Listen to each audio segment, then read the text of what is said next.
Hi, I'm Helen, and this is Why Mums Don't Jump, busting taboos about leaks and lumps after childbirth, all the stuff that happens to your pelvic floor that no one ever talks about. Incontinence, prolapse, pelvic pain, problems that affect millions of women, 1 in 3. I'm one of them. I have a prolapse. My pelvic organs fell out of place after the birth of my second child 5 years ago. And if you told me then I'd be speaking about this stuff out loud, I would have told you to give your head a wobble. Hi, welcome to what is the final episode of the series. So much has happened in the last few weeks. And as ever, I'm just so proud of what's happening here. And I'm really grateful to everyone who listens and gets involved. You know, every time you do listen or you share the podcast or you review the podcast or subscribe, you're helping to get it in front of more people, more women who need this information and support around pelvic floor problems. So please keep doing that after today. You know that my favourite bit is the messages that you send in. One mum told me this week that the podcast had made her feel seen. And that's exactly what it's about. It doesn't matter that there might be thousands of miles between us, but we're all going through the same kind of thing. So please do find me on social media if you haven't already and join in the conversation there. I still think there's a lot more to talk about, so I will be back for Series 3. And if there's anyone in particular you'd like to hear from or any issues that you'd like me to take a look at, then let me know. And if you have any thoughts on how the podcast could reach more people, then drop me a line. I am open to all suggestions. Today's episode was inspired by a lot of chat on my Instagram page about pessaries. It's something that many of us have heard about. Some of us have tried it. But like the Vagits thing a couple of episodes ago, it's another one that needs a bit of explaining. And guess what? I have the perfect person for the job. Gaynor Morgan is known as the Pelvic Angel. She's an award-winning pessary inventor, a pelvic health advocate and educator. She teaches pelvic floor Pilates, or Pilates as it's known, and she advises doctors on pessaries. So yeah, she's an expert, and she also has the best story of how she got into it in the first place. It was quite bizarre, really, because you have to know basically that my mother had me when she was just 17. So I grew up with my mother more or less like a best friend rather than a mother. But so she had stress incontinence and had what they called a TVT, the transvaginal tape, which worked for about 5-6 years. And then she found she was incontinent again. And all this happened around about mid-40s for her. So, you know, she was young and she had a partner, and this really affected her life with her partner. And she was really outgoing, going to discos back in the 80s. Oh, brilliant. On the dance floor. Dancing to Soft Cell. But so all this impacted on her quality of life because she just stopped going out and she became depressed, and she went to the GP, and the GP hadn't even offered her physiotherapy. She just said, here's a bunch of antidepressants, get on with it, and no more surgery for you because you're overweight. So that made her feel even worse. And she battled with depression. And I was out in the Middle East at the time, so I wasn't seeing the full impact. And when I came back on leave, I really did see this. She also at one stage wanted to take her own life because of it. And both mum and I, so my mum was a nurse for the NHS forever. And I sort of was an NHS nurse and left nursing to go out to the Middle East.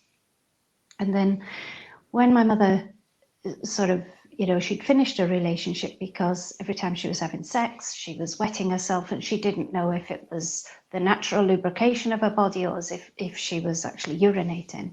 And we'd never heard of pessaries or anything. So we sat on the sofa and just said, do you know what? Every time I'm menstruating, I'm using a tampon.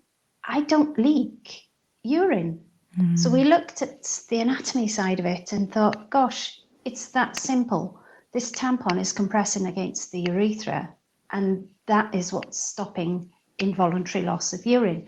So it's important to say that Mum had urinary stress incontinence. There are different types of incontinences.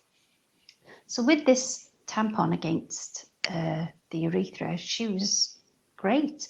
So what she ended up doing then was putting a condom over a tampon, because we were well aware of toxic shock syndrome, and you should never use a tampon outside the recommended use, which is during menstruation. So then we ended up saying, right, okay, we need to look at making our own.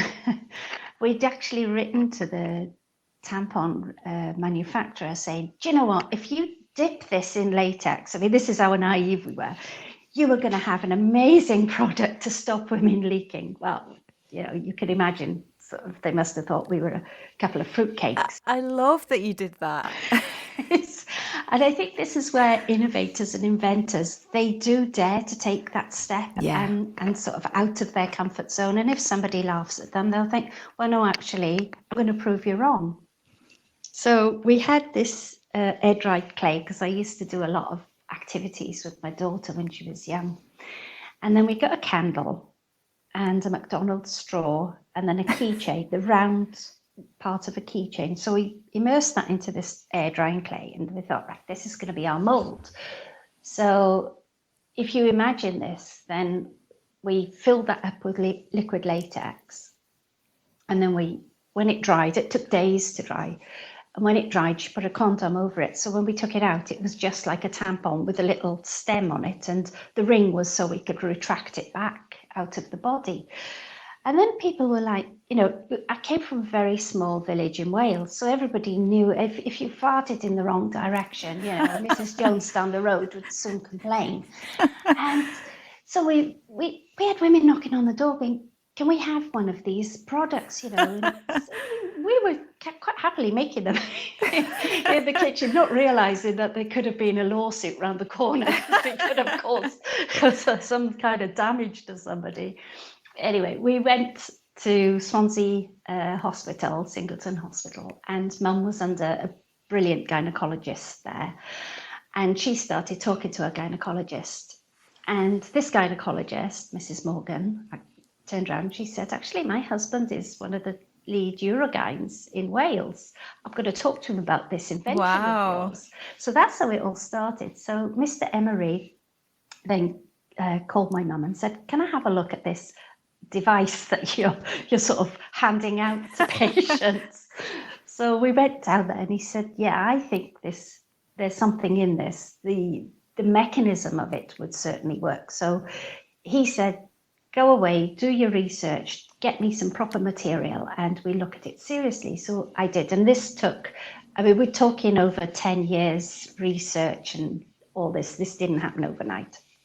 And so we went to all the medical fairs and everything, looked for the best material. And the best material, which was the most inert, was medical grade silicone.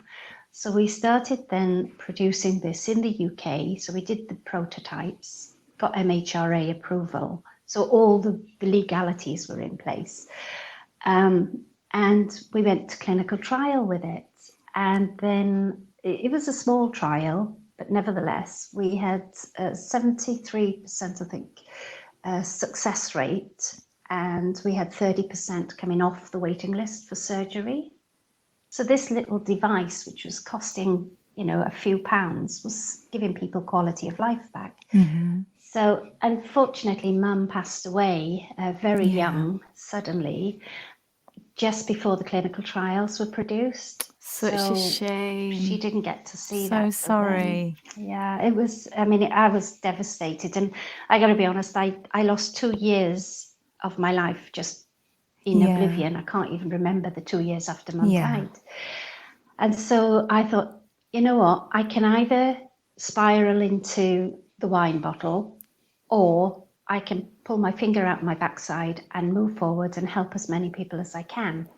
And what a legacy for your mum. Yeah. I mean, I opened the business in her memory, and it just went from strength to strength. And, you know, the product, which was called IncoStress, it gained momentum globally. And, you know, the letters that I'm having back from daughters of mothers saying it's made a huge difference. So that's how I got into the pessary sort of realm, because I was contacted then by a pessary manufacturer saying, oh, could you sell ours? I said, what? So I said, well, I'll sell it, but you have to train me up. So I've been trained up on all of the pessaries from all of the top manufacturers. And then I started getting requests from hospitals in the UK, can you come and train our staff on these pessaries? So if I go back a little bit, a pessary is a medical device that is inserted into the vagina, holds up and supports the internal organs. So it can be useful for urinary stress incontinence. It can also be used as a trainer to stabilize the bladder when people have got overactive bladder. So if you've got urgency, key in the door syndrome, oh, need to go to the toilet, can't get there, and you've wet yourself before you've reached the toilet. So a pessary can be sort of inserted and used as the stabilizer. It can also be used then for pelvic organ prolapse. I'm hoping this is where this might be really useful to people, because if you are in this world, unfortunately, you've got issues that you need to be looking into. You've perhaps heard of a pessary, and I think you might have heard of a ring pessary, but actually there's so much more available, and different shapes and sizes that do different things for different women. And it's so easy just to, even if you try one, it doesn't work, you think pessaries, that's it, they don't work for me. So, like, is there a good way to kind of categorize them, or say, okay, we've got this kind and we've got this kind and this is what, is there an easy way to break it down like that? From a medical the side of view, yes, you've got the three categories. So you've got the space filling pessaries, which are like your donuts, your cubes, and they will basically sit in the vagina. You can't have intercourse while these are in place because they're taking up too much space. So that's one category. The other category is then the lever pessaries. So the lever pessaries, they were originally designed for people with a uterus which is turned the wrong way, basically, and then the cervix is pointing the wrong way. So these will just hook onto the cervix and just gently bring the cervix pointing back to the sacral area. So then the biggest ones that are used are the support pessaries. So Yes. these are the three categories. So rings would come into support pessaries. There's so many, the Schatz, and I'm not swearing. So these are literally placed in, they're there. Now, some pessaries can be left in for up to 3 months at a time, and then they come out, you know, the doctor will take it out, check everything's okay, and then you're good to go. You can put it back in again. Some are self-managing, so you can take it out every day, or you take it out 2-3 days. This is the beauty about pessaries, is that the women have full control over what goes in and what comes out of their body. And so how is it the case that certain pessaries are for, if, like, depends on your anatomy, or which bit has prolapsed, or how old you are, or your lifestyle, or how do you begin to know what's the right one? Right, don't bring age into it.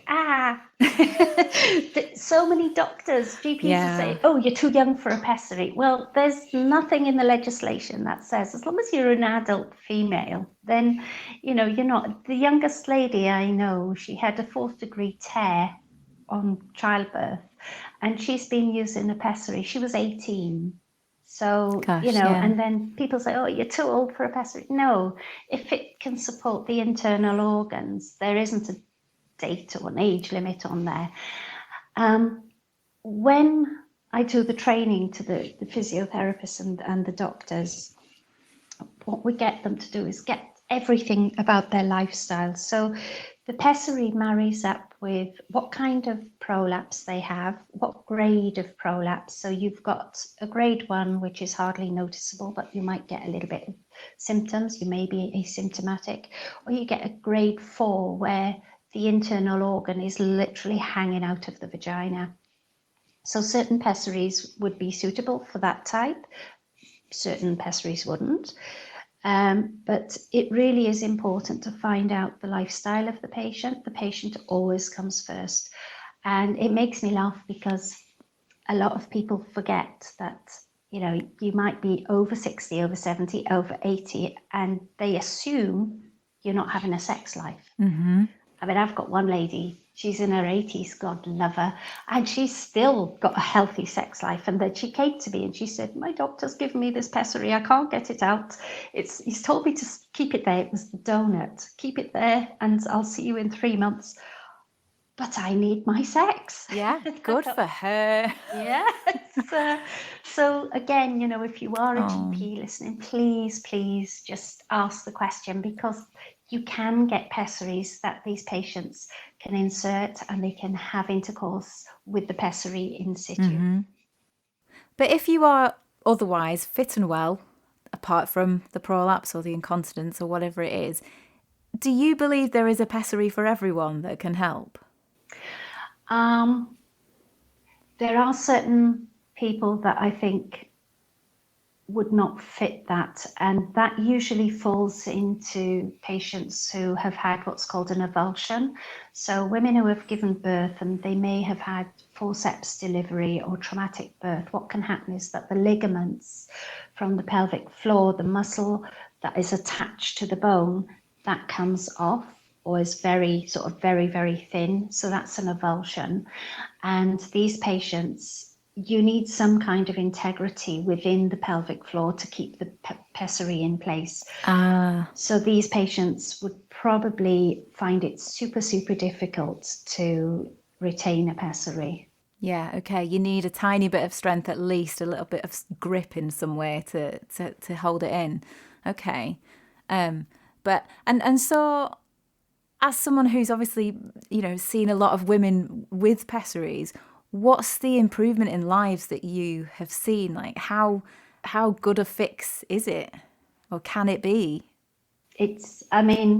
Some of these women have gone from suicidal to 100% back to being normal, if we can call it normal again. But again, a pessary is just a tool. I always advocate that you need physiotherapy, proper pelvic floor training. Let's get that pelvic floor up to the strength, up to where it needs to be. Oh, it's fascinating because I've said it before on the podcast, but I personally tried a couple of ring pessaries in different sizes. I remember the first one fell out in the hospital car park as I left. So I went back, got a bigger one, got a different one, tried a couple. And it was okay. And I kind of got to the point where I wore one for quite an extended period of time. But then I was seeing a physiotherapist and wanting to do more work in that sense. So I had it removed so that she could investigate and see what was going on, basically. And I didn't really feel any different afterwards. So I never put it back in again. But now I would like to go back and see what else might be available, because I just feel like it's something that's worth persevering with a little bit. So do you feel right now that you've not got enough support in the pelvic floor, or? Yeah, I will always feel a bit bulgy, and I do run, not really far, but I like to run, and I'm aware that that's kind of I'm putting myself in a vulnerable position for things to get worse. So for those two reasons, that's something that I've made the call. I'll be on some big long list somewhere, hopefully. But that's what was going to be my other question, because you will know this. If there are people listening, some people might be listening and thinking, okay, I've not tried it before, I understand it a little bit better now, but where do I go? Like, what is the official route, let's say in the UK, to try a pessary? So the official route, the first place is your GP. Mm-hmm. Go to your GP, and a lot of GPs can fit pessaries and do fit pessaries, but isn't it so unfair that somebody living, let's say, in Hull isn't able to get that treatment because the GP simply doesn't know about pessaries? Whereas somebody in Swansea, they've been trained up, and there's nothing in the UK. Everything is so staggered and antiquated. So they'd go to their GP hopefully they'll give you physiotherapy. And more physiotherapists now are being trained up on pessaries. They're knowing about them, and which is great because they can advise the patient. Or the GP would send you straight to a gynecologist, urogynecologist, a rectal surgeon, depending on what your condition is. You can also pick up the phone to a pelvic floor health physiotherapist and get treated straight away with them. And then there's the private route as well. So again, there's lots of different routes, but if you are going on the NHS route, then it's the GP is your first stop.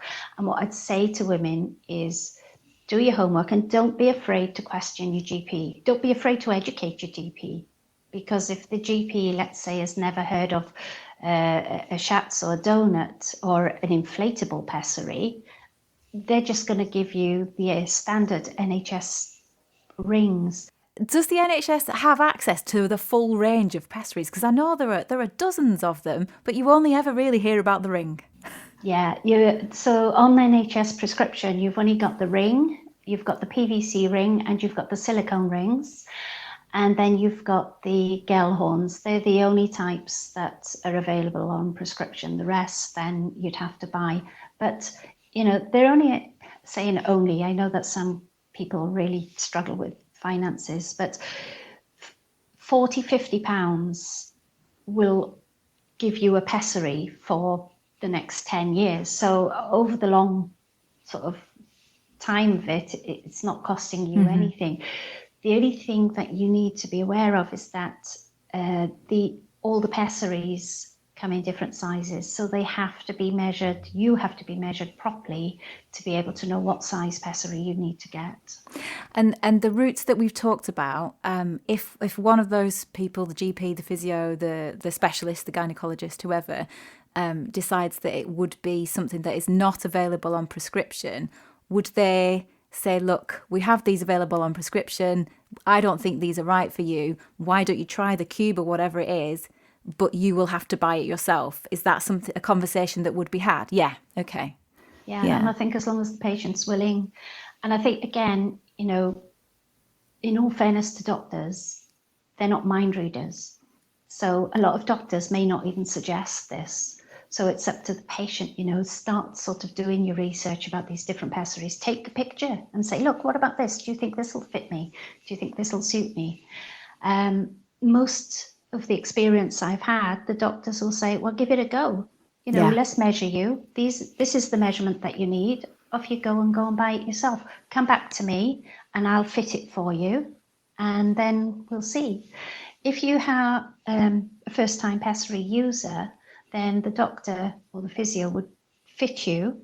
And in an ideal world, which is not happening because of COVID, but you are fitted, you walk around for 20 minutes, you go and have a cup of tea, you come back, then you try to empty your bladder to make sure that the pessary doesn't fall out down the toilet. They will check that the pessary is in situ properly, and then off you go. They normally should then contact you via email within 48 hours just to check up to see how you're doing. And then 2 weeks later, have you back in, making sure that there's no pressure coming, causing abrasions or anything. And then you're good to go for another 3 months. And how should it feel if it's working? So when you go for your fit-in first, my first tip for patients is take a mild analgesia, because it can be very uncomfortable. And when you're lying, flat on your back with your legs akimbo, and they're sort of having a good look around. Rummaging around. Seeing what's going on. Number one, it's uncomfortable. And number two, your natural instinct is to tighten everything up, and make it worse. So try to relax as much as possible. And then once you've had your pessary fitted, it is not unusual to have cramping period-like pains for the first 12 hours. Right, okay. It shouldn't be unbearable. You should be able to walk around and do your normal things. if that cramping pain is so unbearable that it's giving you a backache that you can't control, if you've got shooting pains down your legs, any of these, call the doctor immediately, have it removed, see what's going on. Because a lot of the time, again, women who have given birth and who have got pudendal nerve damage, sometimes the pessary can push onto the different nerves and trigger off like a snowball effect. Mm-hmm. So again, there are reasons why pessaries cause pain. Mm-hmm. We need to get to the root cause of that, maybe find a different shape, and maybe it just isn't then the route to go for that patient, unfortunately. And then ideally, sort of more short to medium term, you should just not be aware of it and perhaps just feel a little less symptomatic. And most of the patients, they forget about it. Like, when you've got a tampon in, when you've got your periods, and you don't feel it at all. Some patients, if they've got sort of quite a low prolapse, then they might just feel it when they're sitting down, or they might just be aware that it's there, but it should not interfere in any of your daily life chores. Okay. I hear sometimes from people who have bought their own pessaries. Maybe the waiting lists are just far too long, or they felt like actually they managed to get enough information to do it themselves. Is that something we should be considering, or what do you think? It's a difficult one, isn't it? Yeah, I'm kind of against this, simply because you don't know what's going on in your internal organs. You don't know if, let's say, somebody who's had previous surgery, the scar tissue, what the state of that is. Don't second guess the size of a pessary, because that's really important. If you end up with the wrong size and you can't get the pessary out, that could cause complications. So I would always advocate that you need to see a medical professional first to see if you are a candidate, and talk about the pessary then. Don't rush off and get any of these gadgets off the internet. So be it a medical device as a pessary, or these pelvic floor toning, electrical stimulation. Again, these are all things that really need to be done under the guidance of a professional person. Yeah. And I'm just thinking about innovation in the pessary market. I mean, is it still happening? Or is there some sort of golden goose of pessaries that is yet to be invented that can sort us all out? Oh, wouldn't that be amazing? No, I mean, the two pessaries that I brought to market, they're suitable for some, they're not suitable for everybody. And I think because we're all individual and we are all different on the inside and the outside, our vaginas are as unique as our thumbprint. There isn't going to be one pessary that can sort of say, here we go, this is going to fix everybody. It's just not. I can't see it happening in my lifetime. But there are companies out there who are continuously working on different methods, shapes, and everything. So that, innovation doesn't stop. I loved that conversation. I hope it was helpful. None of it, as ever, is intended as medical advice, so please seek out your own professional help. And if you're thinking of trying a pessary, then let me know how you get on. I'll put Gayna's details in the show notes, but you can find her on Instagram at Pelvic Angel. It's worth mentioning too that earlier this year, the UK's first ever clinical guideline for pessaries was released, and there's loads of good information in it, so I'll link that in the show notes too. You can support the podcast at buymeacoffee.com/whymumsdon'tjump, and it can be completely anonymous if you prefer. Thanks to everyone who's done that so far. It really means a lot. Thanks to all the brilliant guests who shared their stories and expertise over the course of Series 2. I never underestimate what it takes to do that. Emma Barnett, Tiffany Sequeira, Chantel Sandham, Jilly Bond, Peace Bailey, Claire Bourne, Dr. Jan Russell, Amanda Savage, Gayna Morgan, and of course Sky and Jess. Thank you to my husband Paul for your support and a banging website. And to Kat Pearson, a listener who volunteered her design skills to rebrand Why Mums Don't Jump in the best possible way. You've been listening to Why Mums Don't Jump with me, Helen Ledwick. You can find me on social media at Why Mums Don't Jump, where I'll keep you up to date with what's happening, or online at whymumsdon'tjump.com. Bye for now.